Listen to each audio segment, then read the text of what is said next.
everybody. Welcome to the Accelerativ Thrust podcast. My name is Dan. And I'm Erik. And Dan and Erik, I'm going to refer to us in third person this whole podcast. Maybe we should just start doing that, period. Yeah, I think Erik likes that idea. Okay, that's good. Dan does too. Dan and Erik talked for a half an hour before even recording about stuff.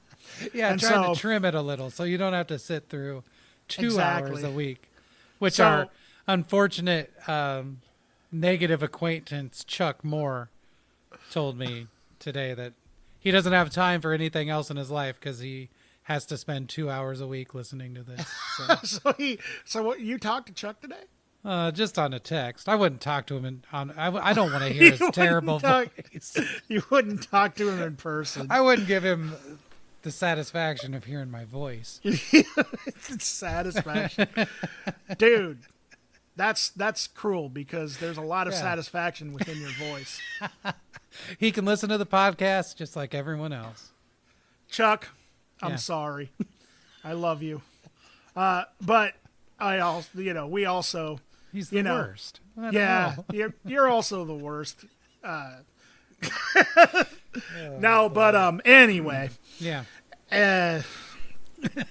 Where do we go from here? I don't know.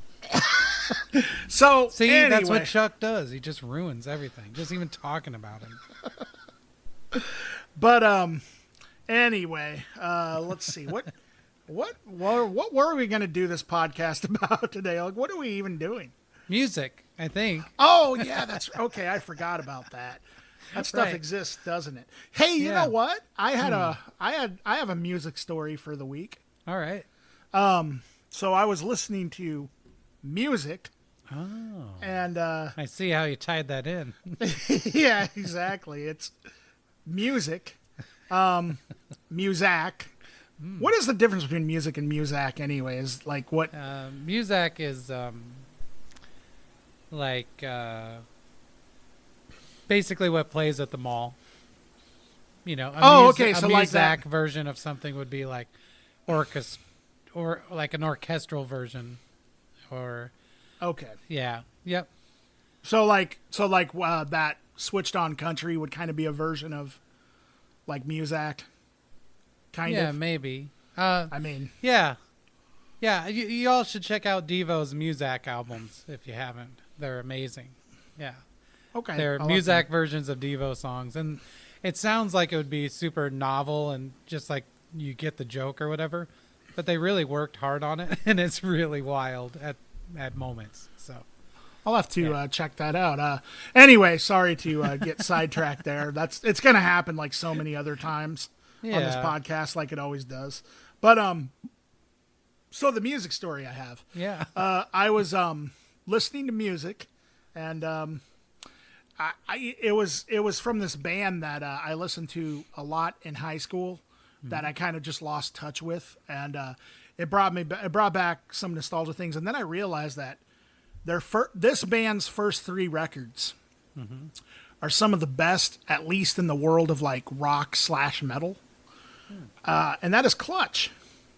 Like the first 3 records from Clutch are just like untouchable as far as I'm concerned. Like Transitional Speedway League, the self-titled, and then Elephant Riders are just like, bam, 3 masterpieces, one right after another. I agree completely. I mean, I love Clutch. When I listened to those today, it just like it almost brought a tear to my eye, like just thinking of how many good times I had with all 3 of those records, like when I was a teenager. Yeah, absolutely. There's something about those first 3 records that they're still a great band. Don't get me wrong, but there's something that they haven't captured since Elephant Riders, I think, in my opinion. Well, if you want my opinion, yeah, let's have. I think what I really enjoyed about Clutch, and still do, is that they were playing. So they were. It was. I don't know how to say it. Fictional. Like they're playing characters. Yeah. And so Absolutely. the first record, which I think is what made a lot of people like them, is sort of like about rural America. It's about how things are in small towns, you know, about the things you're into, the things you do, how you look at the world. And because of that, and I don't think they're making fun of it. I actually don't. I don't think it's like Cletus on The Simpsons. I don't think they're just going after poor people or whatever, or uneducated people. I don't think it's anything like that. I think they do have a real love for this kind of rural Americana. That's a really hard word for me to say, by the way, rural. Yeah, it's got a very strange. And so I think that they gained a lot of fans that were from that demographic. And I don't know if they necessarily meant to, in a sense. I don't know how to say this without sounding like an elitist asshole or whatever. But so they kind of have this thing like, we chew, we drink Bud Light, we drive big trucks, we like guns, you know? And I think a lot of people that were like that were like, all right, finally, here's my band. And then they come out with the self-titled. Now it's all of a sudden about space and science and weed, apparently, somehow. Conspiracy theories. Yeah, conspiracy theories.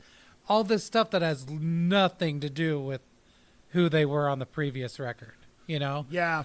And as soon as I heard self-titled, I was like, oh, shit. This is amazing. This is essentially the same as having an anonymous band at this point. Because just because someone knows you doesn't mean you're famous. Or just because you're famous doesn't mean people know you, if that makes any sense.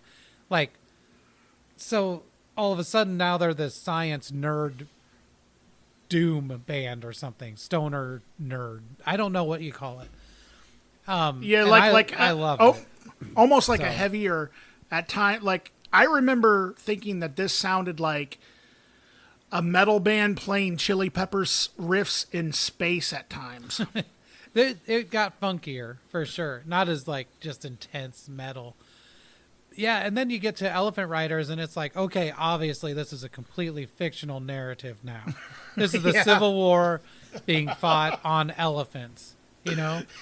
And it's like, it's really cool, though. It's like, now what's going on? This is like, I don't know, the 1800s. Is that the idea? And it's about the woods. It's about different areas in the country. It's about the Louisiana Purchase. Like, it's crazy what this record's about. And so if they haven't lost all of their friends their fans from Transnational Speedway League by this point, then, you know, they've got it made. Well, but what happened with me, though, is Pure Rock Fury comes out, and it seems to have stripped away that fictional element to the band. They're not playing characters unless I missed it. This just seemed like Clutch being like, okay, we goofed off long enough. This is just rock music, and this is what we sound like. And it sort of killed the vibe for me. And then Jam Room was sort of the same thing. Like, oh, this is just a band now, you know? And so, I don't know. It lost that sort of mysterious element, that mystique that I loved about Clutch. It was like, oh, I guess these are just dudes in a band. All right. Yeah, I totally agree with you to a point. I think if you check out some of their more recent albums, yeah, they kind of got that fictional narrative thing back. The only thing that I, you know, kind of, and there's some amazing songs from like, like Psychic Warfare and for sure. What is it? What's the the latest one that came out a couple years ago? Book of something. Bad Decisions. Book of Bad Decisions. I haven't Decisions. heard that one at all. Dude, there's a song on there, and they got a video called Nice. How to Shake Hands. And it's the whole record is about Neil Fallon becoming president. Nice. And it's like so good. Yeah. I loved Earth Rocker and Blast Yeah. Tyrant, and I loved Beale Street to Oblivion when they added the organ in there. Yes. Man, it was It's all great stuff. I don't get me wrong. It is. But for me, it dropped out for just kind of a little while.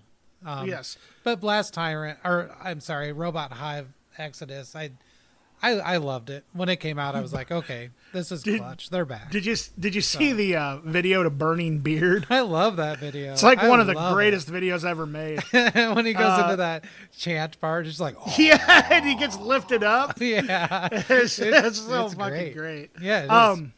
But okay, like here's the thing that I find interesting is that so you would think that once Clutch put out the Space album, which that's the album that I was introduced to Clutch by. Yeah. You would think that they would have lost all of those fans from the first album. It didn't happen that way, man. They just kept their fan base has grown, and those people that were into like Binge and Purge and Shogun named Marcus, they totally somehow embraced Escape from the Prison Planet and Animal Farm and all this stuff. Have you seen them before? I've never seen them live, no. It is exactly how you just described it. It's weird because you have music dorks or like music metal dorks kind of like, I mean, I guess I personally feel like maybe that's where I would fit in. But you also have like jam band hippies there. But then you also have a major part of the crowd who are like tough guys. It's weird. Like last time I saw them, there was a group of guys from our hometown there trying to pick a fight with one of the guys I came with. Like guys that I went to high school with. And I was like, what are you guys doing? They're like, that dude, blah, blah, blah. I mean, I don't have to tell the whole story. But, yeah, and I was just like, why are you even at a Clutch show? Like, what's going on? But they were just there to fight and hit people with impunity. It was weird. And I think Clutch are actually, like Neil Fallon, it's obvious that Neil Fallon must be at least somewhat of an intelligent dude to write the lyrics that he writes. And funny. And self-aware. Funny. And his humor kind of reminds me of like Frank Zappa or something. Like I can see that. They almost remind me of like if Frank Zappa was a metal band, like a straight metal band. But like one of the things that I read is that they actually had to stop playing material from Transitional Speedway League for a while because they realized that it always seemed to unintentionally incite violence at their shows. Oh, big time. Yeah. And I'm like, well, yeah, when you got a song like, that, and I think I don't think they're making fun of, I think there's an element of Clutch that really is like those guys that drive monster trucks and are into guns and drink beer. But the thing is like, not everybody who drives monster trucks and drinks beer and likes guns is stupid. It's like there's intelligent people that are actually like have what you would think is a hick mentality. You know what I mean? Sure. That are actually into like and open to things and actually are like somewhat, maybe progressive even in their thinking. You know what I mean? Mm-hmm. And so I think that's kind of where Clutch falls. And I think maybe they weren't making fun of it, but I think they were maybe kind of satirizing some of that behavior. Mm-hmm. And I think like, okay, like when a band like Clutch does the song, "Come On, Motherfucker," when they're like when Neil's screaming that, I think that was like more of like the way I see it is I think that was satirizing the, people who do that for real. Maybe not. I don't know. Yeah. Maybe not. It's hard though because then people really took it for real. Yeah, exactly. And the reason why I say that is because of like the Space album. Yeah. Because why would a band go from writing a song like that to writing like, space grass, or which space grass essentially it's basically it's almost like it's from the perspective of like a ship computer. It's one of the best songs in the world. It's fantastic. I can't like, as far as I understand it, there's a dude flying a Galaxy 500 car through space Galaxy 500 and getting high. And then the best part of it, though, is what's he say? He says, "Saturn is my roller rink." What the hell? Yeah, or so what? Now he's skating in space. Yeah, and then also Jesus on the dashboard. Oh my God, I love that song. So many lyrics. Just the thing. I'm just gonna say it, and so everyone has documentation. That's the song I want played at my funeral. Dude, wow. I think that wow. Yeah, that's a great that's a statement, Eric. Yeah. That is a statement. So there. Wow. I would actually. That would be the worst song ever. It would be, man. Okay. The transition from I always said that Transitional Speedway League was like a thinking man's Pantera. I can see that. Not that Pantera were stupid either necessarily. I mean, I'm not necessarily. Well, we haven't seen any proof of that, but well, I guess we haven't. But I'll just say it right now. I haven't listened to a lot of Pantera, but I'm assuming that not everyone in that band is whatever. I don't really know. I don't know much about Pantera, but I'm staying out of this one. I don't know. That first one. Sorry if I'm offending anybody here, because honestly, I'm just going to take that back. And I'm just going to say that the first Clutch album sounds like the thinking man's Pantera. It sounds like, to me, like Pantera with I mean, I don't think you'd ever hear Phil Anselmo sing about like samurais and stuff Probably like not. that. You know what I mean? Like, but no. I don't know. Maybe I'm wrong. And, anyway, so I'm going to take that back in case there's like some hardcore Pantera fans that are listening here. But, cause I really, honestly, I don't know anything about Pantera. Yeah. Like I we know can't the song risk any Walk. Listeners right now, but if we start to become more popular, I'll tell you exactly what I think. In fact, if you're listening and you're a hardcore Pantera fan, download every episode. Yeah. Help us out. Anyway, so, and then the second album, Clutch, is, like space funk, groovy. I don't know what it's trying to be. That's definitely an indescribable album.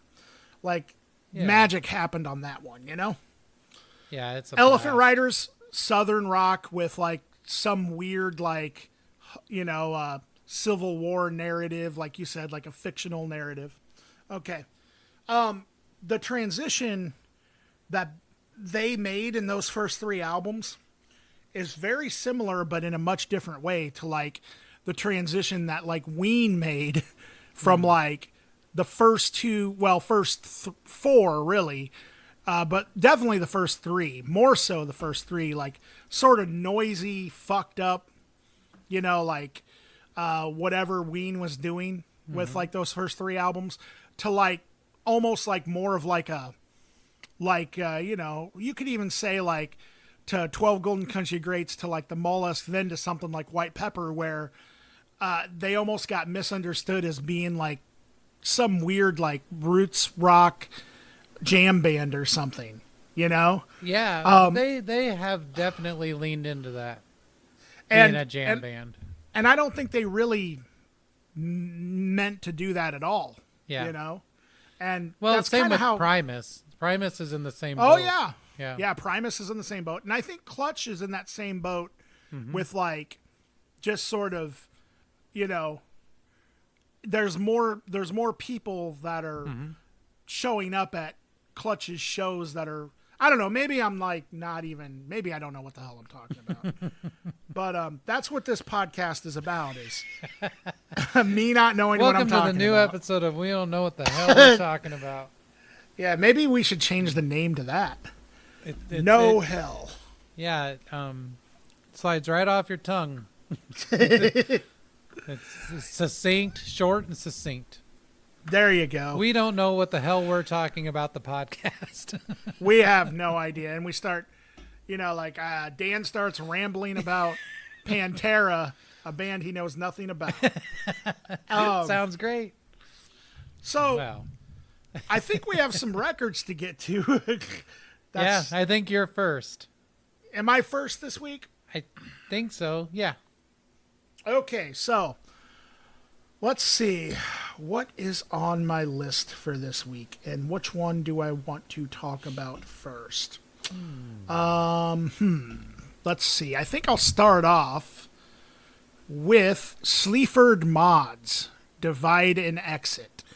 You ever heard of this group before, Eric? Not before this, no. Nope. Okay, so Sleaford Mods was introduced to me from my friend, Chris Edwards. He might actually be listening to this podcast. If you are, shout out to you, Chris. And he just told me that I needed to listen to them and that they were just unlike anything he's really ever heard and that they are at times very hilarious. Mm-hmm. And so I checked them out, and it totally was not what I was expecting. I did not expect the hardcore British accents, and I didn't even realize that they were from Britain. Anyway, yeah, I really like the minimalist approach to like this really kind of absurd like take they're doing on like electronic music mixed with punk. Like it almost reminds me of like snottier Clash or something like that, but with a lot more humor kind of thrown in, because if you actually listen to the lyrics, there's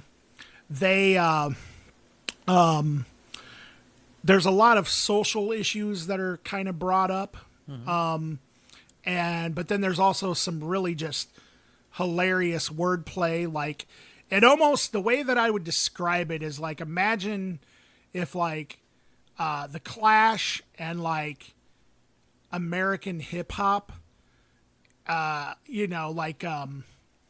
particularly something, I know that they actually said they were influenced by the Wu-Tang Clan. And then I don't know, something like, I don't know, just like techno or something, thrown into a blender, like maybe elements of like something like Atari Teenage Riot, only not as crazy and all over the place. I watched videos of some of their live performances and some of their music videos, and their live performance literally is just the singer yelling through a microphone or talking, doing like spoken word type stuff. And then the guy who programs the beats presses a button, bobs his head, and drinks a beer and smokes a cigarette. Yeah, it sounds like, about right. Yeah. That's pretty much all it is. And it's fantastic. Yeah. It's really, I also hear like, and I don't know if they were influenced by any of this or not, but I hear elements of something like Men's Recovery Project kind of going on for sort of the weirdness factor, the odd factor of it all. Yeah. So if you're a fan of like British punk rock being played through the filter of like weird electronic music, then this is the group for you. If you like the Clash and you like, techno music, and I'm only going to vaguely to say techno music because I don't really know any artists to compare them to in that regard. And then, yeah, like every once in a while, beats that may remind you of hip hop a little bit, Yeah. And spoken word and just like some hilarious one-liners. And it really almost sounds like, at times it sounds like a drunken night at a karaoke bar in the best way. Yeah. What did you think, Eric? Well, yeah, I was listening to this in the car, driving, and when it first started, I was like, oh, okay, because the first song is a little more distorted, even vocally. There's some, It's kind of blowing out the gain a little bit. So I was like, okay, this is like Atari Teenage Riot. And I was like, okay, cool. And then the next song starts, and it's not noisy anymore. Like for me, and I don't have much experience with Luscious Jackson and stuff like that. Cibo Mate or whatever they're called.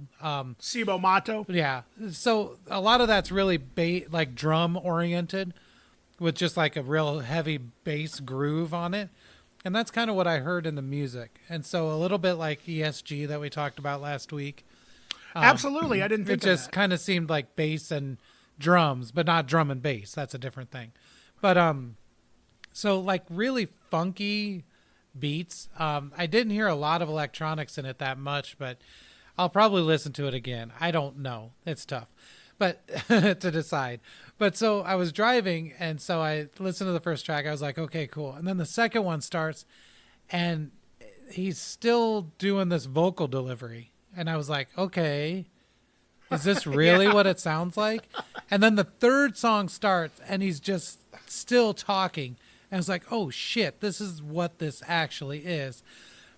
And then, so I didn't know what to think of it. And at first I was like, this can't be everything. This can't be it. It's like drums, bass, and this guy. But then as it went on, I really kind of got into it. It kind of had that element of like making you feel cool, like that I've talked about before with like, I gave examples like Alan Vega or Lou Reed or something, like something where you're feeling the feeling of being cool, of being out and like just kind of walking down the street at night. I don't know how to describe it, but so I ended up really liking it. When I got home, well, also vocally, it reminded me a lot of the first two Crass albums. Like, oh yes, they delivered almost absolutely exactly the same. So they actually said that Crass was a huge influence. Oh, Sorry to interrupt. well, that makes sense. But when I got home and tried to describe the music to my wife, which is something I do if I'm kind of taken by something or surprised by it, I was like, okay, so just imagine ESG, because I was playing that for her, you know. And I was like, but then Bricktop from the movie Snatch is just talking over it. Yeah. And she was like, oh, okay. And so I was like, well, you know, I'll do an example, or I'll do an impression. And so this is what I said to her. This is my impression of the Sleaford mods, okay? It goes like this. I can't wait to hear this. It goes like this. I went into the pub and I smashed your face. I drank a fucking pint and I smashed your face. That bloke there is a fucking twat. Everyone in here is a fucking twat. That's how the Sleaford mods sound, I think. Ladies and gentlemen, that is exactly like Eric's not lying. I shit you not. That is, and it's the same. Every song starts with a beat, and it stays that same beat the entire song. It's very minimalist, very repetitive, but it is so absurdly just, I don't know. It's so absurd, and there's just the right element of like anger, humor, anger and humor, man. That's pretty in a much sense, the two it things. Actually reminded me a lot of Jesus Lizard as well. There's definitely an element of that as well. Right, because the vocal delivery is similar in that sense too, which is, even though David Yao sang and there was some melody and a rhyming scheme to most of the songs, it still kind of felt like he was just yelling it out most of the time. And so, and I think I love the beats too. I love the beats. Mm-hmm. Yeah, it was a great record. I'd never heard of this, and then later that night I saw that there was a documentary about them on Amazon, so I'll probably watch that too, because I think it's very interesting. It's the kind of thing that you listen to a whole record and you're like kind of worn out by it by the end. You're like, okay, I need something where it's not just some British guy screaming at me. Right. But if I heard this on a soundtrack or something, like if I heard the first, 40 seconds of one of their songs on a soundtrack, I'd be like, what the hell is this? This is amazing. Yeah. And so I think you can still have that as you listen to the record, but you might get a little worn out by it. Absolutely. But it's great. I loved it. So and they actually have like 9 albums total. I saw they something. have a few. So and I don't know how many I'll there's catch actually up on. there's actually a couple. They're definitely not a group that you necessarily need to listen to the entire discography. They are for me, but like I think most people probably would be good with one album, even if they like them or appreciate them. Yeah. There's actually an album that they put out before this one called Austerity Dogs. And that one, if you're going to listen to another Sleaford Mods album, if you ever get around to it, Eric, that's the one that I would suggest. That one I might even like even better than this one, but this one's fantastic. Yeah, I loved it. Hopefully I didn't blow out the microphone when I was doing my impression. No, not at all. If I do, just cut it out and people will have to imagine. They'll just have to imagine it. There's also kind of an element of, I don't know if anybody out there or you, Eric, have ever watched the show Flight of the Conchords. Yeah. Mm-hmm. Like there's almost like an element of that. Like, oh yeah, I can see that. In sort of a weird sort of way. Because I mean, obviously Flight of the Conchords do a lot of different styles of music in their show. But like, I could almost picture like, and I don't know if they would be happy to hear this description, but I could almost picture like a TV show based around the Sleaford Mods, you know, like. Yeah, if you ever watch The Young Ones, I think this could fit in really well as. Actually, yeah, there's one episode where their roommate or their landlord Alexi has like a band for some reason, and he sings this song called Dr. Martin's Boots, and actually it's very similar to this. Now that you mention that. Yeah, so, yeah. I don't know. There's a lot of British humor kind of going on here. I think definitely there is. Yeah, and I also think that there's also a lot of just. You can definitely hear that there's some anger. Mm-hmm. Like, I don't know how much of that is satirical anger. It's kind of hard to tell. Like, yeah, you know what I mean? Because it's a little like class anger. That's what I picked up. Anyway. Yeah, it has exactly. To do with, class, and I do think that class is I don't know. I think it's a little different there from what I've picked up from media. Well, I've never been to England, but. Just the fact that the Sleaford Mods are kind of considered a working class band over in England it is kind of hilarious when you consider like over here in America what is considered like a working class band here. It's usually like not a laptop and a guy. Yeah, it's usually usually that kind of stuff is like hated by the working class here in America. For so sure. And I guess hilarious is not the right word. It's interesting. Yeah. Let's put it that way. Nice. All right. So I'm glad you liked that. Yeah, I loved it. I will ultimately check out more of the records. I might need a little break from it for a little while. No, I wouldn't recommend. It was awesome. I wouldn't recommend listening to one right after another. Yeah. That's for sure. You'll become British if you do. Yeah, you would actually. You would actually teleport to Britain. Yeah, you unlock a secret telephone booth. No, you go outside and like everyone's like, "Oh, mate," or whatever. Or was that Australian or was that British? I don't even know. I don't know. Oh boy. Okay, so my first pick. Let's just get it out of the way. It's called. The album is called Mutant. It's by ARCA. ARCA is a artist, electronic music artist, and yeah, it's I don't know how to describe it. It is kind of a slog, and I'm sorry to have put you through it, Dan. It's like an hour long, and really nothing happens. This is from 2015. It's very straightforward in a sense. It's very much like glitch, ambient, drum and bass, noise. It jumps around. It is what it is. If anyone listened to the Fire Tools that I suggested, or not Fire Tools, I'm sorry, Earth Eater that I suggested. It's very much like that, maybe, but without the vocals. That doesn't mean it's boring. I just think that to actively listen to it, I think it's hard to get through it. But if it's on in the background, it's pretty amazing. It's really good. And it does let you kind of zone out for a while, and it'll bring you back with some kind of cool edits or cuts or transitions that you didn't expect. So I don't want it to sound like I think it's boring. It's not that. It's just like to actively sit down and only pay attention to that. It's kind of hard for that to keep your attention, to keep you riveted.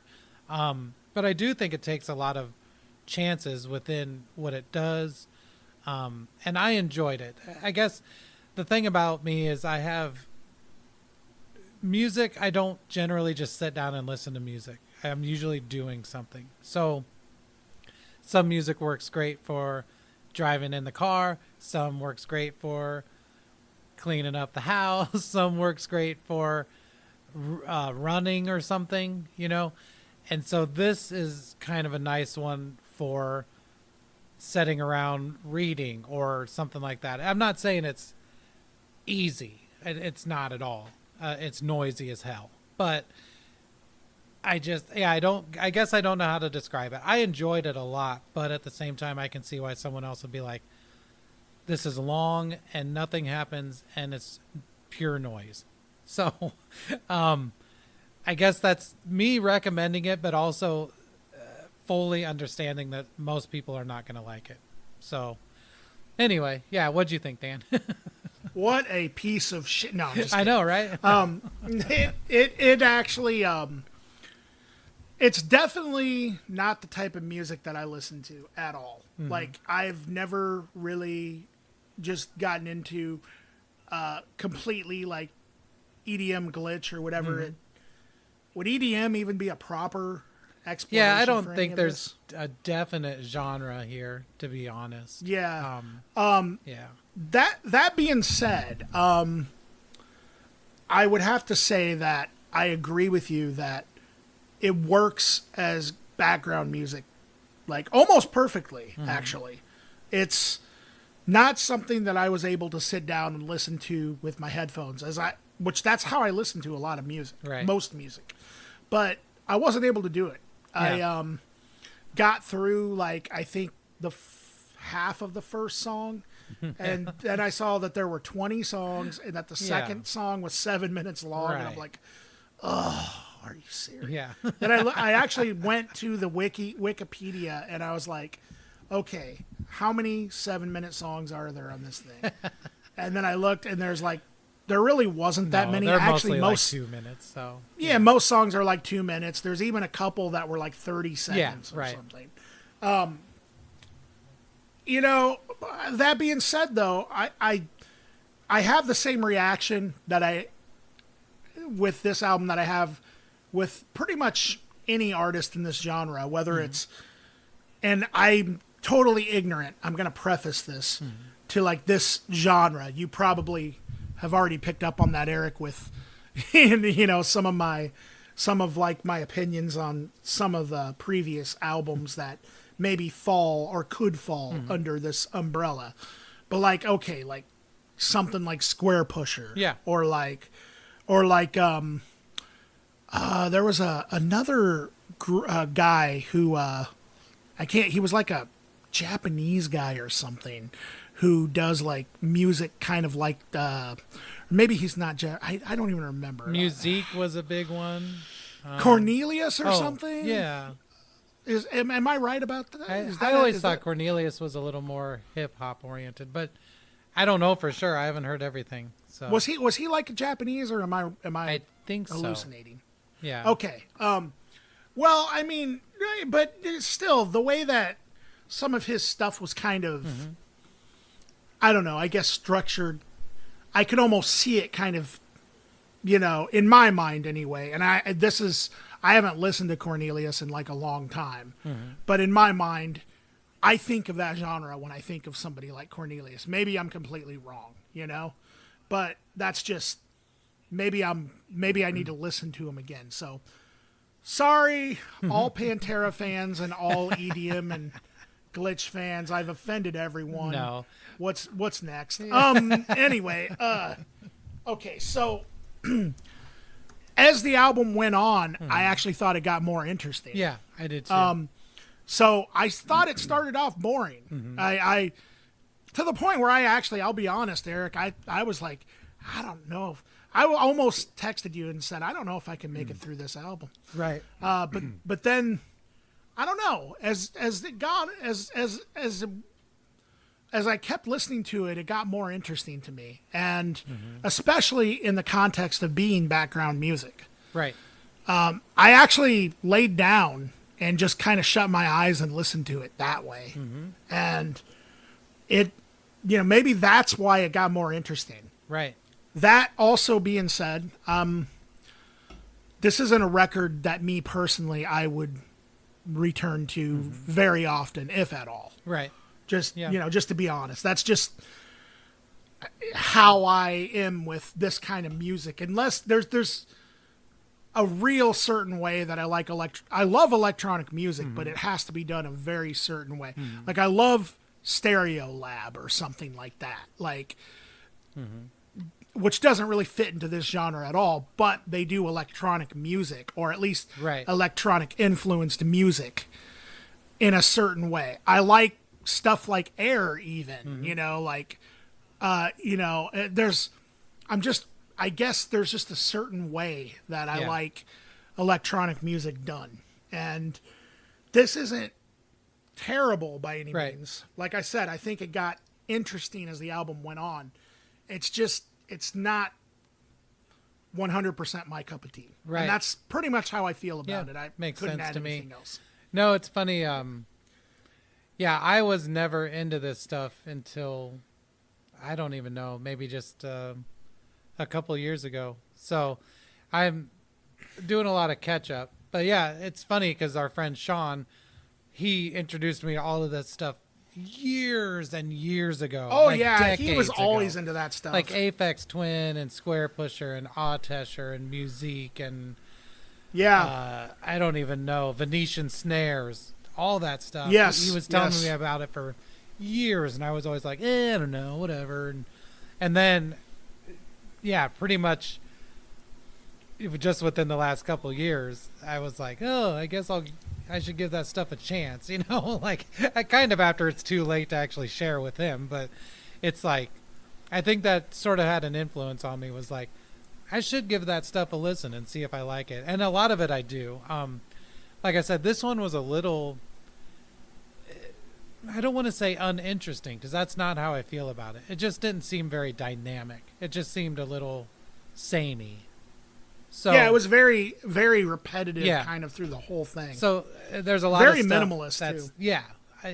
It's funny how something being minimal can go one way or the other. It might be perfectly minimal and exactly what you want. Like for me, Sleaford Mods is the perfect minimalism. Oh, yeah. Like something like that. But so I took a chance on it, and I would say I liked it. I don't know. It's not some. The thing is, though, if I was doing something around the house, I might put it on again, knowing that it's good background music. I don't know. Sure. Who knows? Yeah. Never say never. Yeah. All right, so that brings me to my second choice, doesn't it? All right, so this is an album from a rapper named Earl Sweatshirt, who I've mentioned on this podcast before. Well, maybe not on this podcast, but I know on our video with MF Doom as kind of being somebody who is clearly influenced by MF Doom. I mean, he's talked about MF Doom in interviews. So, but anyway, this is his third album. It came out of nowhere for me because I didn't even know it existed.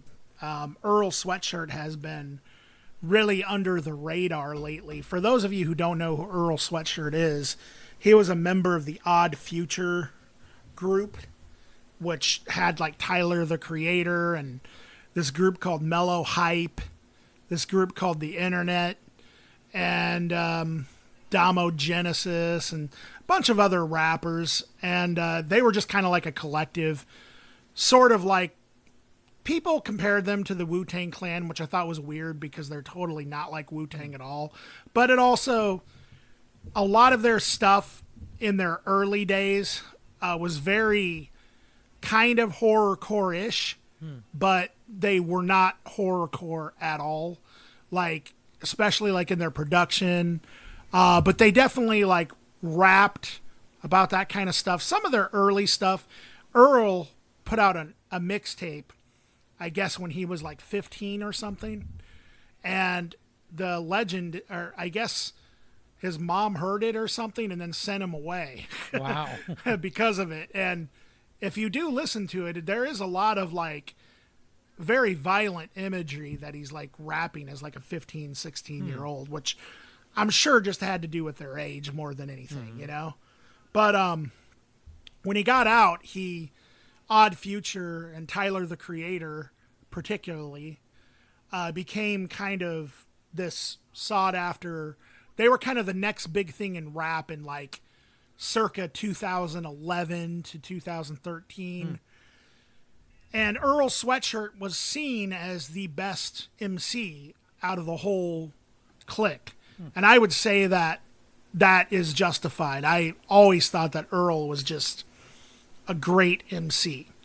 Tyler was always a beat maker, always a producer, but Earl, what happened was Odd Future doesn't really exist anymore as a collective. All of the, it's similar to Wu-Tang, kind of, not to keep bringing up the Wu-Tang comparisons, but everybody got their own deals and went their separate ways. Whereas the difference is that Wu-Tang Clan still, even though they did that, they still come together as like the Wu-Tang Clan still, you know what I mean, to this day. Odd Future is kind of just not there anymore, and everyone's just kind of doing their own thing. Earl Sweatshirt got a deal when he returned from where he got sent away to, and he put out his first album called Doris, and then second album, which the second album has one of the best titles ever. Not even just in rap music, but in music period. It's called I Don't Like Shit, I Don't Go Outside. That's the name of the second I can record. relate. Yeah, me too. And it became clear that like, and Earl's first album, Doris, was very highly anticipated, by the way. I mean, there was a lot of hype surrounding him. And he put out his first record, and it didn't end up being the critics' darling that everyone kind of was hoping for it to be, even though I think it was a really good record. Then he put out that second record, and then he just kind of went under the radar and I think he just kind of started to kind of become like this weird sort of lo-fi rapper sort of like more of an underground style, which I think suits his style of rapping. So this record is called Some Rap Songs. It's very, very short. Most of the songs on it are actually less than 2 minutes long.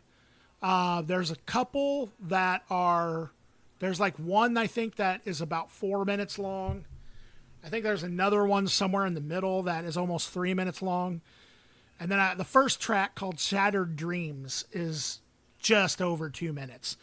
But for the most part, the record is almost like this weird lo-fi kind of, it almost sounds like just snippets of songs it's hard to explain. It's a record that really conveys a type of feeling.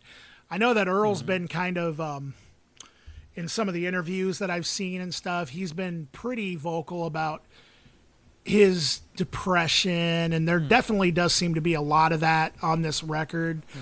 The production is very, very dense. Like, I mean, so dense. It's not even funny. It's like also very repetitive. Like basically when he puts on a beat, it stays that beat, like a loop of that beat the whole song.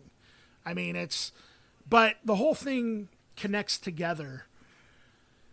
and I think it's only like 25 minutes long. There's like 15 tracks and it's like 24 or 25 minutes long. And it's just really different from the first two Earl Sweatshirt records, which really both had very clean, compared to this, definitely compared to this, very clean production. I mean, the first album actually had a track, speaking of Wu-Tang, that was produced by RZA. So that's really cool.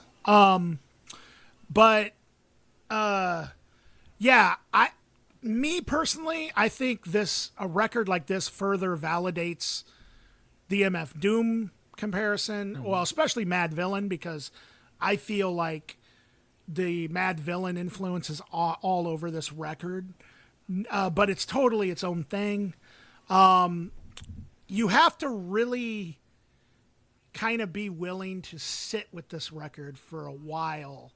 It's a pretty difficult listen, even how short it is. I can see how it just, especially,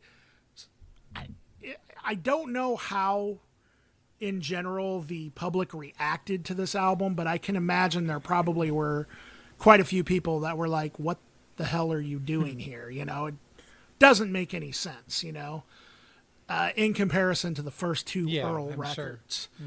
It's very, it's very lethargic sounding, and it's almost like an ambient, like a version of an ambient drone hip hop album or something. Yeah. It doesn't really have like the same feeling as like, I don't know, like a Young Lean or something, or, but at the same time, it does sound like music that to drink codeine to or something, like at times it does sound very drugged out and very, which I'm sure there is that. One thing that I want to note here, Erik, is on Earl Sweatshirt's What's in My Bag. He did a track with this guy named Sam I Am, and they were both on an episode of What's in My Bag. And Sam I Am pulled out a bunch of Residence records, wow. Third Reich and Roll, and Not Available. And Earl Sweatshirt made the comment that the Residence, and he said something to Earl. He's like, how would you describe the Residence? And Earl's like, they're just really good food for your sampler. So I'm wondering if maybe I don't think on this record, but I'm curious because he started making his own beats. He started to produce his own music, and he goes under the moniker of like That Black Guy or something like that. Like that's if it says that, then that's actually Earl Sweatshirt. I wonder if he's produced any or if he's sampled any Residence stuff. I didn't pick up any that I could hear necessarily. I don't think there was on this record, but he has some other stuff, and maybe there's. I'm not very good at picking up on specific samples a lot, so yeah. I don't, or maybe he's planning on doing like Residence stuff I would love to hear that. Me too. Yeah, it would be great. But anyway, what'd you think of some rap songs? Yeah, I loved it. I love the production. I like how there was a combination actually of clean and dirty samples. Yes. I also liked that there was a combination of clean and lo-fi vocals. I think it's like track 2. It straight up sounds like someone used a boombox in a bathroom to record the vocals. Yes, yeah. And it's awesome. Yes. It works so well. I think it's really immersive. I think that you feel like you're wherever Earl is, you're there with him.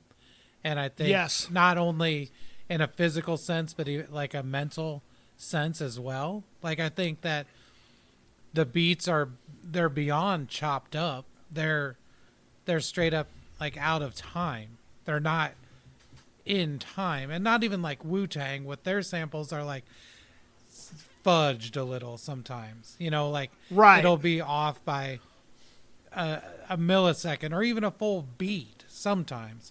This is like it chops a half a beat too early before the loop starts, and it's like just left that way. And and not just left that way, but like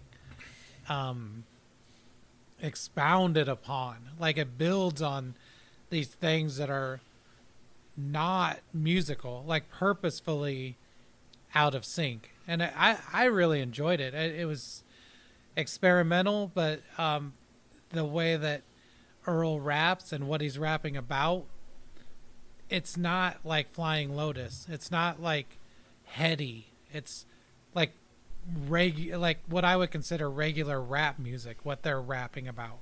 And so yeah, absolutely. That adds to this sort of like disassociative nature, if you will, that I get from this record, which is an interesting feeling coming from a hip hop record. I don't get that very often, you know, where it's like you don't feel necessarily like you're in your right mind listening to it. And that might be the druggy element of it, but I don't really anymore make those distinctions. Like if something makes me feel looped out, I don't care if that came from, you know, whatever influence the artist had making that. I'm not going to hold it against them or think that way or think that, oh, they only did this because they're on drugs. Like I hate that way of looking at things. Absolutely. And the reason that I hate it is because these people work really hard on things, you know? Right. Like, I remember I went to go see this Beatles Cirque du Soleil thing once, and it was really cool. It was really psychedelic and whatever. And we were walking out, and the ladies behind us were just like, yeah, that was pretty cool. It was pretty weird. You definitely can tell everyone that worked on this was on drugs. And it was like, oh, that's literally impossible. Like, I just saw people flying through the air with the most precise movements that they've had to practice a million times so they don't kill each other in midair. And then all you take away from it was, they're on drugs. It's like, come on, man. You know, sorry. Anyway, it's a little go off there. It's just like, it really bothers me when people think that creativity is only drugs. And maybe that helped in the creation of things, but people have to work really hard to make these records and to make art and to make movies and to just say, oh, they're on drugs. It's like, oh my God. So anyway, sorry to go off. That's where I think people confuse, oftentimes they confuse content with intent, I guess. Right. Maybe that's the wrong way to word it, but what I mean is that it's very easy to listen to a record like some rap songs, for instance, and say, well, they had to be on drugs when they did this. Right. You know what I mean? But also, like, it's sort of like maybe they were on drugs when they created the content, but to actually put in the work, like you said, to make a record like this, it's like there's more to it. If they were taking drugs through the whole thing, there's more to it than just that. There's you know, actual work that was being done. There's no way he could have delivered the rhymes on time in the studio and do it in that way if he was, you know, if he was messed up. I just think that it's a cop-out for people that don't understand that your mind can work in lots of various ways, and you can be completely lucid and it can be purposeful. And if they think it's too weird, they just say, oh, that doesn't make any sense, or that's nonsense, or they're on drugs. You know, it's like, I don't know. Sorry about the going off there, but it's just something that always bothers me. So, Earl, to everybody who, if you're listening to this, Earl, to everybody who said that your music just sounds like you're on drugs, we're in your corner. Yeah, Earl. We're in your corner. Earl, we got you. No, I loved this record. I'm sure I'll return to it. So. The name of the podcast is "We Got You, Earl." We got you, Earl. We got you, Earl. Yeah. That's it. That's this episode. Oh man, I don't know if it's a good idea to just name some of these episodes after just one-liners that are just like in like 2 seconds of the episode, but I'm gonna do it. Yeah, I mean, why not? that's Works what I'm for going to me. do. All right. Album number 2. All right. So I feel like, Dan, I need to apologize again. I really put you through the ringer this week, and I'm sorry. But I'm going to talk about an album called Flowers of Romance. Dude, I have a lot to say about this Oh, record. good. I'm sure it's all I have a lot good. to say. Um, You'll hear. Okay, so Flowers of Romance by Public Image Limited. Okay, a couple things to get out of the way. I know everyone hates John Lydon. I know you all hate Johnny Rotten. He's a big fat Trump supporter. Fine, that's great. But I think that John Lydon has actually added a lot to not only punk rock but post-punk, and I think that he's always played the media. He's always been the asshole. And I think that's part of what he's doing now. I think back in the day, being super left wing was shocking. I think that being right wing is shocking now, and so I think he's doing that on purpose. But I also love Public Image Limited, and I think they're simultaneously one of the most overrated and underrated bands out there. And this record is probably my favorite one, even though it's really different than the other ones. And so even if you go to the next record, I think it's This Is What You Want, This Is What You Get. But they start to have a lot more accessibility to their music after this album. And so this one's really pretty out there. And I love the sound of it. I love that. I think that coming out in 1981, that this informed a lot of music that came out after it. I think that Martin Atkins' drumming on this is basically ground zero for a lot of things that we take for granted, including groups that he's actually played with, like Pigface and Nine Inch Nails, and Ministry. His live drumming on is it Thank You for Showing Up, or In Case You Didn't Feel Like Showing Up? Just his drum sound that's their live on album. that is amazing. If you listen to Stigmata Martyr, not just the live one but the recorded one, you can tell that somehow that's the same drummer that's playing on Flowers of Romance. And that's outrageous that you'd be able to pick up that this is him, this is what his drums sound like. And that's the star of the show on this record is Martin Atkins' drums. I think a lot of the other stuff is kind of ad-libbed and just added in there. I think they let things go on for a long time. But I think the vocal delivery and the way that it's things are done, especially songs like Bang in the Door, is a really cool song. And I think it lends itself to tons of things that came after this, including things that Dan likes, like No Means No. I think this had to have had, some influence. And so I just think this is a really, truly experimental record exploring the furthest boundaries of what we know as post-punk. Really forward-thinking. And sometimes when things are forward-thinking, they come off as annoying and nearly unlistenable. And I think that's where this album falls. I will also say that with Public Image Limited, I think that it's something that you either can tolerate or you straight up can't tolerate.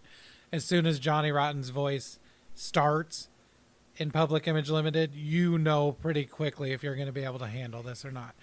And that's okay, because that's what he does. He sings one note and he shrieks it out, and that's the song. He has the set of words he's going to say. He only has the one note he's going to hit, so that's where you're stuck. So Yeah, I can see why people may not like this, but I would say if you ever enjoyed any element of Public Image Limited and somehow haven't listened to Flowers of Romance, you should. So, go ahead, Dan. First of all, I'm just gonna say I loved this record, man. Great. Loved it. No, I totally I love chaotic stuff, and that's exactly what this is. And also, excuse me, my throat is drying up here. I'm gonna take a sip of water here, real quick. Well, I got sort of verklempt talking about Martin Atkins' drums, so I thought maybe you were also just getting choked up about that. So That's probably it. If I knew, the only person I know from Ministry is literally Al Jorgensen. yeah, Like, that's pretty much it. But I do love Ministry, or at least some Ministry. yeah, I like Ministry probably up to like Filth Pig. yeah. 'cause That's about where I pretty stopped. much. That's pretty much where I left off with Ministry, to be honest. Okay, so yeah, no, this record is fantastic. Nice. It's hilarious that this was presented to their label, Yeah. like as the follow up to the first two Right. records. Yeah, It's just fantastic. It gives me hope for humanity that something like that happens. Yeah. I love it. It kind of puts me in mind also in a weird sort of way of like some shit that Mike Patton does. Like the third Tomahawk record, Anonymous, where it's just a bunch of like chants and it's not really yeah, it's not really like songs. Although I do think that there is some song structure to it. Basically, what this record is to me is just controlled chaos. yeah. In a weird sort of way. Some of it's just like so like stripped down to like. I mean, there's basically like songs that are basically like, I don't know, bells or something. Like, For sure. And it's just very experimental and avant-garde. And I want to talk about something else though. Have you seen? Because you talked about Johnny Rotten being this asshole that everybody They hates, do. right? Everyone hates So- him. Yeah. Everyone hates him. Did you see the YouTube video where there was like some weird sort of thing going on discussing punk rock with Henry Rollins, Johnny Rotten? It was like a press conference or something. Yeah. Henry Rollins, Johnny Rotten, And Marky Ramone. Marky Ramone, and Jennifer Finch from L7, and Duff McKagan from Guns N' Roses. Did you see that? yeah, where he gets into an argument with Marky Ramone. Well, Yeah. Marky and Ramone are like fucking going down each other's throats. Marky Ramone's like, sit the fuck down. You wouldn't be here if it wasn't for the fucking Ramones. And then he's all like, I wouldn't be here. It's just like the funniest fucking thing in the world. Yeah. It doesn't bother me. And I'm sorry if I'm going to offend people here, but it doesn't bother me that he's a big fat Trump supporter, because you know what? And this is why I'm going to say this. And you may disagree with me here, Eric, but this is why I'm going to say this. Because if I decided to basically just completely like throw out every single person that I listen to that's a piece of shit, Yeah, right. I don't know if I would even listen to music anymore. For sure. Yeah. Like the Beatles, John Lennon. Was he a good guy? Depends on who you No, talk I mean- to, I guess. Depends on who you talk to, but there's a lot of sources that say that he used to beat his wife. Yeah. He left his first son. Yeah. I mean, and his first wife, and basically never paid child support. Like, from, Yeah. like, I mean, it depends on who you talk to. That's the thing. Right.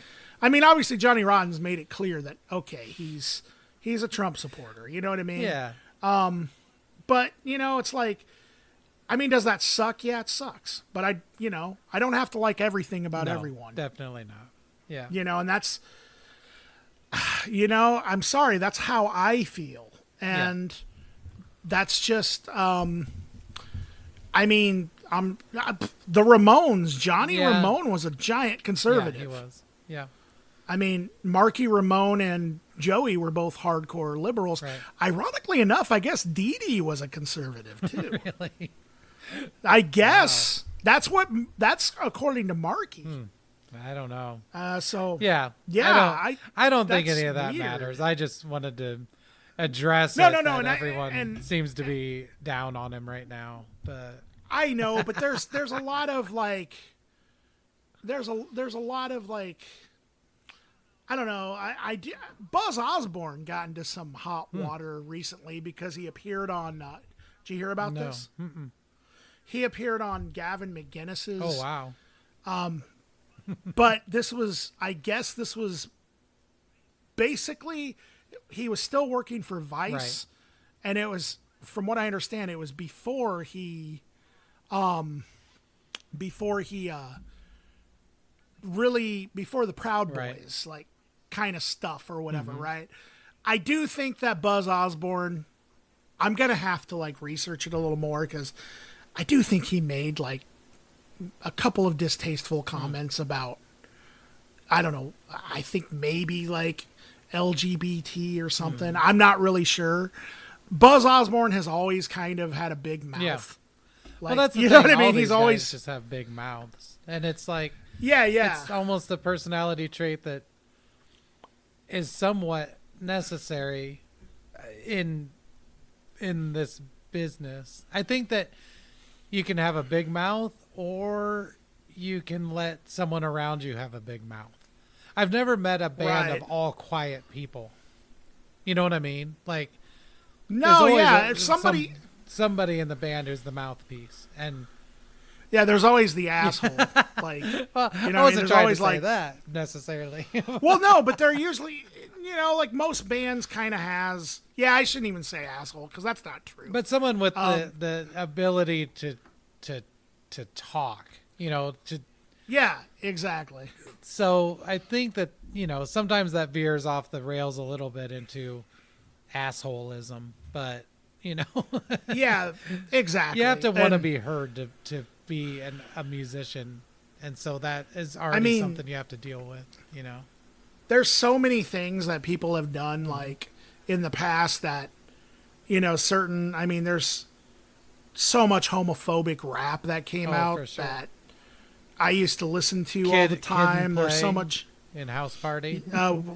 Was Kid and Play homophobic? There's an entire rap about it in House Party. Really? Yeah, it's Wow. pretty rough. See, you're a big fan of those house party movies, right? No, I just happened to see it a few years ago, and I was like, "Oh my god!" Oh, I thought you used to watch them as a kid or something. Like, no, I mean I've seen them, yeah, but no, I wasn't a huge okay, fan. well, so. maybe I was talking to somebody else about. I don't know who else it would be. Any of you who are listening, if I talk to you about the house party movies, Yeah. let me know because I'm curious now. Maybe I dreamed something. Oh, I don't wow. know. Who knows? It's hard telling anymore. I mean, what's real and what isn't? Yeah. Well, I wish my dreams were about talking to people who are into house party movies. Dude, my dreams are sometimes the most boring shit.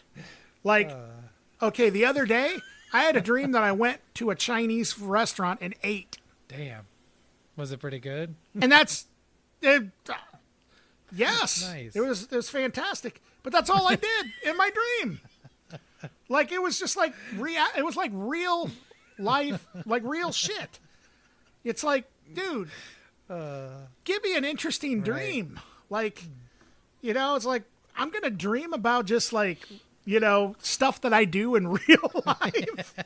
Like, you know what I mean? I mean, I don't go to Chinese restaurants now, but Well, still, it's like, what the hell? Like, sometimes my dreams are like that, though. Wow. I have very basic dreams sometimes. I either don't remember that- or they're insane. Usually. Yeah, I mean, I usually have insane dreams. I mean, probably the most insane dream I ever had was when I was probably like 10, 11 years old maybe. And I actually woke up in the middle of the dream and I was seeing myself in third person. So like I was like on this boat in the middle of like this orange kind of colored beautiful lake, or like it was like an ocean. Like there was literally no land, right? And I'm just kind of watching myself. It's almost like looking at a painting. And somehow I woke up in the middle of this dream, and I still had the vision, and it disappeared, from the ceiling. Wow. That was the weirdest thing that I ever experienced in my sleep. That is crazy. Wow. It was fucking weird. And then like 2 days after that, a couple bats got into my room, flew around and woke me up. I had like weird stuff happening that week in my room, like in the morning. Wow. Yeah. That's pretty scary. Well, folks, that's the podcast. So, Nope. You have to talk about your last record. And then I have to talk about mine. Okay. We still got one more record, two more. Yeah. If we'll try to rush through them though. Yeah, we'll try not to get on talking about dreams anymore. That's but a new podcast we're doing. Yeah, dude, maybe we should do that. Let's just call dreams. it dreams. Just talk about our dreams. Dream a little dream. Dreams with Dan and Erik. Dude. No. Yeah, I'm almost terrible. liking this idea. All right. Okay, so this third record kind of sounds dreamy in parts, to me anyway. Ladies and gentlemen, this is one of my favorite records of all time, I'm going to say. It's from a band called Built to Spill. There Is Nothing Wrong with Love. It's their second record, and it's hard for me to pick. Honestly, I'll tell you after we're done with the podcast. But anyway, the second record, There's Nothing Wrong with Love. It's hard for me to pick a favorite Built to Spill record because I really love them all. And but this one in particular really hit home this week. And it's not like this is the first time that I've listened to this record and been blown away. I've pretty much listened to ever since I got into Built to Spill and got into this record. I've been blown away by it. I mean, Doug Marsh, in my opinion, who is the band, basically the main singer-songwriter. At this point, Built to Spill is kind of like a band with Doug Marsh and a rotating cast members of musicians that play behind him. Because every time I've seen them live 3 times, every time I've seen him, he's had a different backing band. And so I kind of think I think maybe there's a lot to do with like label issues with that. Like maybe the other guys don't really want to play, and he still has to keep going because of the contract or whatever. Maybe that has something to do with it. I don't really know what the situation is. But in any case, this is an amazing record in my opinion. It's got some of my favorite songs like opening track In the Morning, Reasons. Car is just a beautiful, beautiful song. And it's a song that I'm jealous. I'm just so jealous that there's another human on earth that can do something like that with music. Twin Falls, which I've said this before, that record sounds like growing up in the Midwest to me in a weird sort of way, because that track just has this guitar part that sounds like a wedding band or like, you know, like somebody like in, this is going to sound weird, but it has that almost like an indie rock November Rain feel Yeah. sort of to me anyway. Like, I don't know, maybe I'm wrong. Now I have an interesting story about Built to Spill. I actually met Doug Marsh the last time that I saw him at Gabe's in Iowa City. And I told you this before, Erik, because I've told everybody this. Very cool guy. At the time, it was me and my ex-wife. And we sat down in this area that normally it's cool to sit at. It's like this little like bench that's kind of in the corner of like Gabe's Oasis in Iowa City. And Doug came up and sat next to us, and he started talking to us, and he was just the coolest guy. I talked to him about comic books and music. He pulls out his laptop and he says, "What do you want to hear tonight, Dan?" Then he hands me the laptop, and he's like, "Here, pick out the songs that you want to hear, make the set list, because I hate making them." And I was just like, what the fuck? Yeah, like, wow. What is happening right now? It was amazing. But yeah, this is just a fantastic album for anybody who's a fan of like just really good indie rock. There's not really anything revolutionary about it. There's nothing. It's it's not really breaking any rules. It's not any sort of it's not really breaking any new ground. It's just really well put together songs in that indie rock style. The only thing that I could maybe say is this band does predate Modest Mouse by a couple years.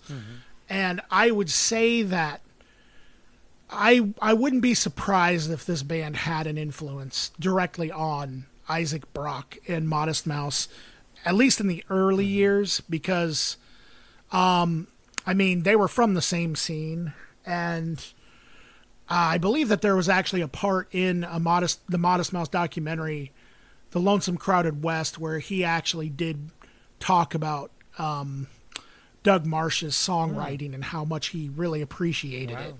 And I hear like the more I think about it, the more I actually hear Built to Spill in some of those early Modest Mouse records in a totally different way. 'Cause Modest Mouse were obviously doing their own thing, no doubt about it. But I do hear some parallels between Doug Marsh's voice and Isaac Brock's voice in those early albums. Yeah. Another great thing that I love about this record is there's actually a element of a sense of humor. I love the closing hidden track, which is a satirical preview of the next Built to Spill record. Like, I really love that. Yeah. That's something that really didn't happen on any other Built to Spill releases, which is fine because the other Built to Spill releases are, fantastic as well. But I really appreciate that sort of sense of just irony and also maybe self-awareness too, because a lot of like the first song that is supposedly supposed to appear on the next Built to Spill record is just this straight up punk song where he's just repeatedly screaming, "Kick you in the head, gonna kick you in the head." And I wouldn't be surprised if Built to Spill actually were influenced by, a lot of stuff that sounded like that, like punk, you know what I mean? So it's just, it's hilarious to me. I think it's awesome they did that at the end of the record. What did you think, Erik? I liked it a lot. It's super good songwriting. I love the vocals. I love the guitar tones. It's one of those things, like, it just was so good and so what it wanted to be. It was so purposeful and accomplished what it wanted to be so well that I really don't have a lot to say about it. I don't know if that makes any sense. It's like when absolutely. You see a movie that just has an idea of what it wants to be and then it pulls it off perfectly. Like sometimes you don't see that movie again for a long time, or maybe you really don't have much to say about it afterwards. I don't know if that makes any sense, but it's like I enjoyed it a lot. I enjoyed everything about it. So the Modest Mouse thing, unfortunately, I heard Modest Mouse first, didn't know what came first or whatever, and then so Built to Spill, I was always like, well, that just sounds like Modest Mouse. And so I never really got into him. And unfortunately, I bet that's probably happened with numerous people. You know, I can't be the only one. No, actually, that happened to me. Oh, yeah. The first record I heard from them was "Keep It Like a Secret," and I was like, "Yeah, this sounds like Modest Mouse, only not as good, Yeah, and not like, as weird, or and whatever. not as weird." But then I listened to it more and more, and I'm like, "Wow, this is actually amazing." It took me a couple listens, and then I went back and listened to it, and I'm like, "Wow, actually, Built to Spill predates Modest Mouse." So but I wish I would have listened to this earlier. It's funny to me that in some way that, you know, something I heard in, I don't even know, 1996 or 97, whenever I heard Modest Mouse for the first time, would make me not listen to something from 1994. Like, that doesn't make any sense. You know, I wish I would have heard this. No, absolutely not. When it came out, I would have Yes. probably enjoyed it quite a bit. And I did enjoy it now as well. But it's just one of those things where it's like, I don't have much to add to what you said. You know, it's just like, Sure. It was super enjoyable, and I'm sure I'll return to it. I'll check out their other records too. So I just sort of I would needed highly to get into it a little bit, because I had not listened to Built to Spill for more than one or two songs until listening through this record. So yeah, Sure. I would highly recommend checking out Perfect From Now On and Keep It Like a Secret. Those are the ones that followed up this album in that order, and fantastic. Nice. Cool. Well, I guess I have one more. The record is called The Mother Stone from 2020. It's by Caleb Landry Jones. So I heard about this record. It was a recommendation from my friend Nicky Lou Beard. That's his name. Nicky Lou. And he kept telling me, I mean, numerous times, probably 5 times, he was like, you need to listen to this record. And I was not that quick to jump on it, because Caleb Landry Jones is an actor, and he was an actor in the Twin Peaks The Return, and he was a really gross, unlikable character in the show. And so part of me was like, I don't want to listen to that dude. I mean, even though he's playing a character on a TV show, you know, I still was like, oh, he seems like a creep or something. So anyway, I finally listened to it. I thought it was really cool. It's really epic. Like, I mean, it's just non-stop epicness. It's like, and to say that it sounds like the Beatles is an understatement. Like, it couldn't sound more like the Beatles. Like white Absolutely. album era Beatles and Let It Be era Beatles. It's like all the breaks from the White Album, when it really hits and you're like, oh wow, that's cool, you know. And the White Album does have this element to it where it's like, oh, this is rock and roll, this is rock music, this is the beginning of what we will someday soon know as rock music, you know. It's not rock and roll anymore, this is something different. It's also very, this Caleb Landry Jones is very ELO-ish, I think, as well. But it also, I mean, his voice, I would guess he probably has probably a 3 octave range. He goes from very bass, very low, to very high. But his regular middle singing voice is almost just like, White Album John Lennon vocals. I would also say there's a huge element of how would I say it? Vaudeville or like burlesque to the whole thing as well, which I think is great. You know, it's like it's like stripper music somehow. I don't know how to say that. But yeah, very like Marlene Dietrich. Like, yeah, very burlesque. I don't know how else to say that. But also just very epic and strange. It never stops hitting. Like, I don't know how to describe that. It's like it'll go quieter for a second, but it's still just as dynamic. And then it's like the greatest break, epic change in a song you've ever heard, but that happens every 45 seconds until the end, where it's like just basically a marching band playing, and it's like, what in the hell is going on? So I was really surprised by this. I really loved it. The songs are great. I don't think I can latch on to the structure or the melody enough to ever sing along with this album, but it's really fun and really interesting, and I ended up really liking it. So what'd you think, Dan?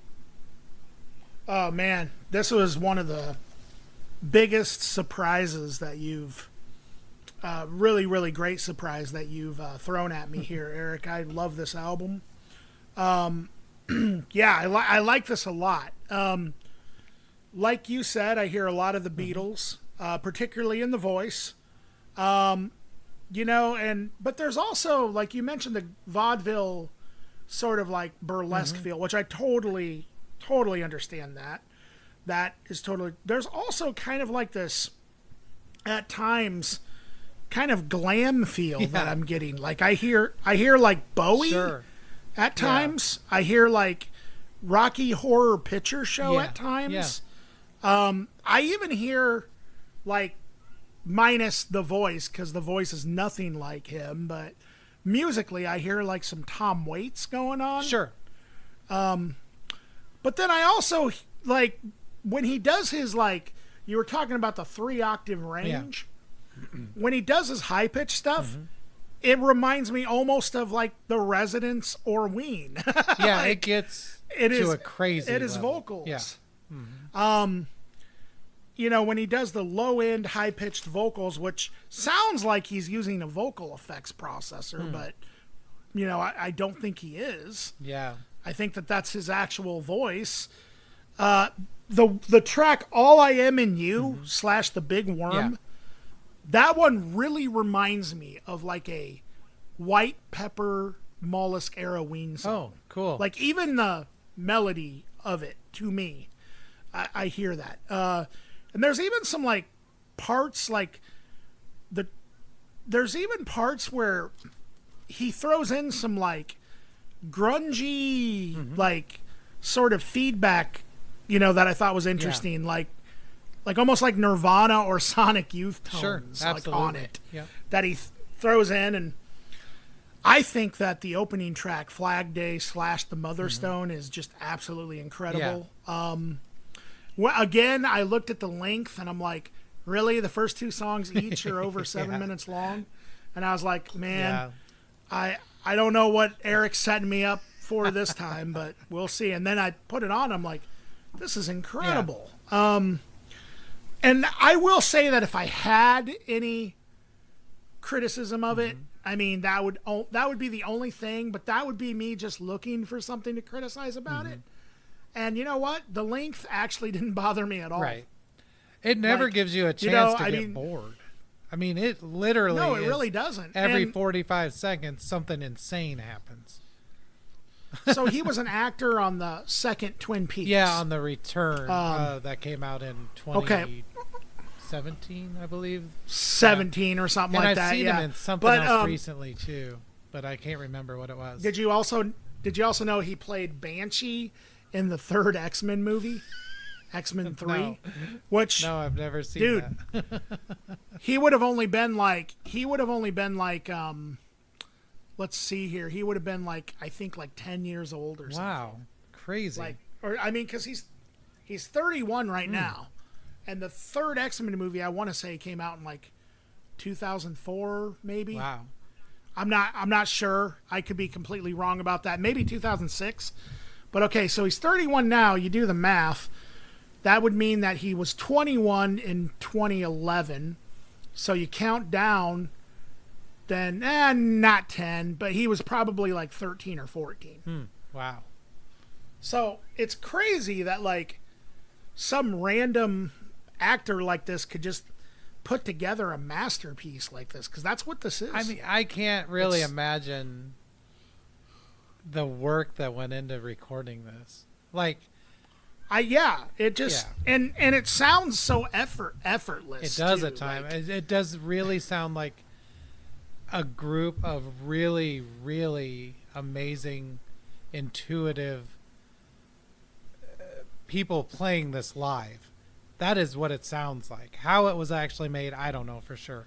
Maybe, I literally don't know who played on it or anything, but it sounds live, and it sounds like the whole thing could fall apart at any second, but instead is flawless. So wouldn't it be hilarious if all it was just an algorithm? yeah, right. It might be. That's how perfect it is. They just like they're like, this is what came out, right? Yeah. When they were programming the computer. I don't know. That is possible. It's that good that it might be machines. That would be insane. Like, it'd be funny if we went to go see him live and they just bring out machines and mic them. Yeah. AI. You were played expecting this. humans to do this?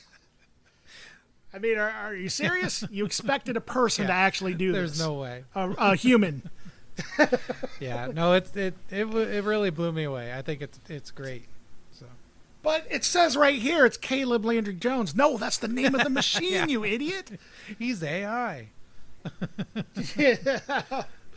mean, just look at the cover. Well, that looks like the guy. It's like, no, that's a machine. Can't you tell? In his powdered wig. All machines wear powdered wigs these days. That's it. Where do you think steampunk came from, dummy? Do you know the steampunk? I love that term, steampunk. Yeah, I like it in very small amounts. I would never go to a convention or anything, but well, I didn't say I liked steampunk. I just like the term. oh, I gotcha. Cool. I don't really know anything about steampunk. I mean, I know that it's like kind of like historical future stuff or something. Yeah. Like, I don't know. Yeah, that's it. That It's about airships and goggles on top hats. I just changed the name of this episode, Historical Future Stuff. Which one do you like better, Historical Future Stuff or the other one? You surprised me. I don't even remember what the other one was. I'll find out with the everyone listening. So, are you now? Be honest with me, Eric. I always am. Have you ever looked at the titles that I choose and just been like, oh god? Oh no, I think they're great. Yeah. Okay. They're all good. I can't Historical imagine what you would future do to stuff make it me is. say, "Oh God!" Like, I just don't have that in me. I'm like, it's usually pretty good ideas, so I'm into it. Good. I'm glad. Folks, that wraps up everything, and I know exactly what you're thinking. You're thinking, thank God. Or they're thinking, what a ripoff! Only an hour and a half. Yeah. Like, normally these guys go on kind for of phoning free. it in this week, guys. Only an hour and a half. And I didn't even get to hear Erik count this time. I mean, I still can. We all can, Erik. We all can. I just wanted to brag a little. Jeez. Well, yeah, that's true. That was a really... I don't even think I that counted was really all the way impressive. to 10 last time. So I just wanted everyone to know that I can. That's all. Maybe, like, we could, you could, like, with each episode, you can just add a number. Yeah, 10. Like, could you imagine if we do it all the way to, like, 1,000 or something? Like, we would have to stop, like, everything at, like, an hour and 17. It's like, oh, there's your 3 hours, guys. Sounds good. You got it. Let's do it. We just don't want to rip our audience off anymore. Well, we can make this last another half hour easy. We really could too. That's what's scary about it. We wouldn't even have to we could think actually about like it. It says right here on my Audacity app that there's 693 hours and 34 minutes disk space remaining for recording. I think our goal should be doing a 693-hour episode sometime. What do you think? Yeah, sure. I'll agree to anything. It's like the episode, like after next week, the series ends. We're like, we don't have any more disk space. We're all out. Our last episode was the longest. Sean's like, you didn't tell me you were going to fucking interview me for 693 hours. Well, it looks like that would be about 29 days long. So yes. whenever you want to, 29 whenever you podcast. want to do that, let me know. Or we could go live and just do like a 29-day live podcast. Yeah, let's do that. You know, like Flaming Lips, they did that 24-hour song. Wow. No, I didn't hear about that. So, yeah, they just like put on a camera and they just played for 24 hours straight. Yeah. I'll have to read about that. I don't think I'll watch it. So I kind of let the cat out of the bag, but actually we probably should anyway. Next week is going to be a little bit of a different episode. We're going to have Sean Reed, who some of you might be familiar with from his days running Night People Records. He was in first the band Raccoon, then he was in the band Wet Hair, and he's kind of put out a lot of interesting music and visual arts. But anyway, he lives in Minneapolis now. Is that correct? And he is now running this label called is the label called Feel Free Hi-Fi? I think that's the project. Or no. Yeah, that's the project, and the label's called Digital Sting. So, yeah, it's I've already listened to a little bit of what you sent me there, Eric, and so far I'm excited. It sounds great. It sounds very interesting. And, so we'll have him on. So That's I'm looking for. Cool. Yep, he's going to be on. So we're not going to be doing the 3 records thing next week, unless you want us to do 693 hours. I want that. But anyway, we'll see you guys then. As always, you can follow us on Instagram. Yeah. I'm Dan_the ruler. Well, actually, I'm Dan_the_ruler. Eric is Old Man Erie, all lowercase levels. That too. Letters. Yeah. Lowercase levels. And I wanted to plug something real quick too. I have a streaming thing that's available. Sounds awesome. On Wednesday night. And I played live at the. Well, I think that Englert pretty much Theater. wraps things up. And yes, and please they check taped out it, Eric's and so now live you can performance there. watch That's the going to be tape of great. it, I'm going to essentially. try. But yeah, if you're interested. But in if that, it costs you money, can I'm go to probably the not going to be able to do it, Englert unfortunately, Theater because I'm website, broke.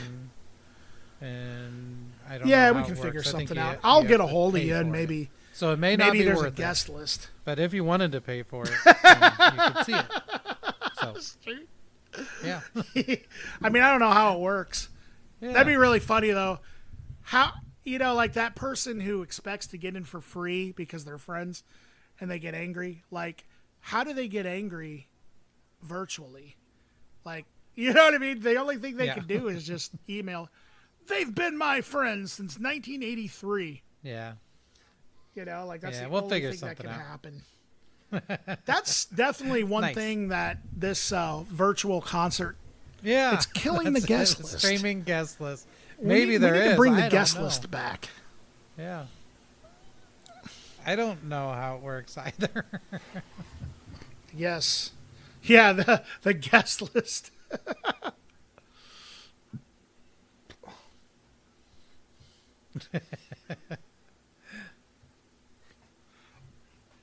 All the time. I think Gabe's only allowed 3, didn't they? Yeah.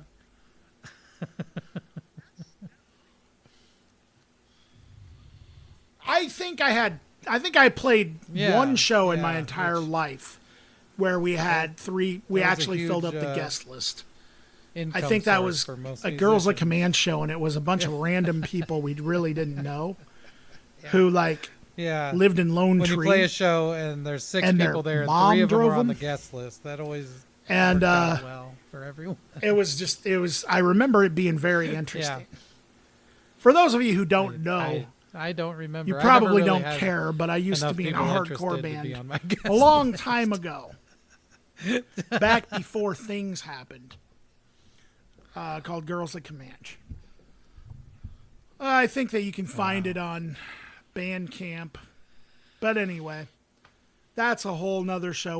We'll talk about that entire project never. Wow. At one point in our lives. Okay, ladies and gentlemen, before I start rambling on and making this thing stupider than it already is, you guys have a good week. We'll see you next week. And yes, look forward to it. Sean's going to be an awesome guest, I think. Mm-hmm. You guys have a good night.